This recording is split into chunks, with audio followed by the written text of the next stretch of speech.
Cockroach जनता पार्टीचे अध्यक्ष अभिजित दिपके हे अमेरिकेवरून दिल्लीमध्ये आलेले आहेत आणि जंतर मंतरवर त्यांनी त्यांचे आंदोलनास सुरुवात केलेली आहे। हे आंदोलन चूक आहे बरोबर आहे हे तुम्ही तुमचं ठरवू शकता, पण त्या अगोदर मला एक मुद्दा मांडायचा आहे आणि ते मुद्द्याची सुरुवात करायची म्हटलं तर मी तुम्हाला एक मराठीमध्ये म्हण सांगतो, ती म्हणजे माणूस हा चुकीचा पुतळा असतो। तर ही म्हण एकदा माझ्या मते कोणीतरी सरकारच्या कानामध्ये जाऊन म्हटले पाहिजे, कारण की सरकारच्यानी चूक झालेली आहे ती म्हणजे नीट आणि CBSE सारख्या अशा खूप साऱ्या परीक्षेमध्ये पेपर लीक आणि हे घोटाळा झालेला आहे आणि हे घोटाळा होऊ नये म्हणून सरकारने एक व्यक्तीला अपॉइंट केले होते, त्याचे नाव आहे धर्मेंद्र प्रधान।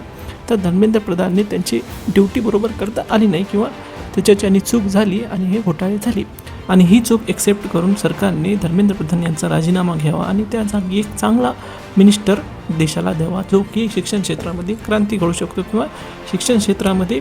अशा गोष्टी टाळू शकतो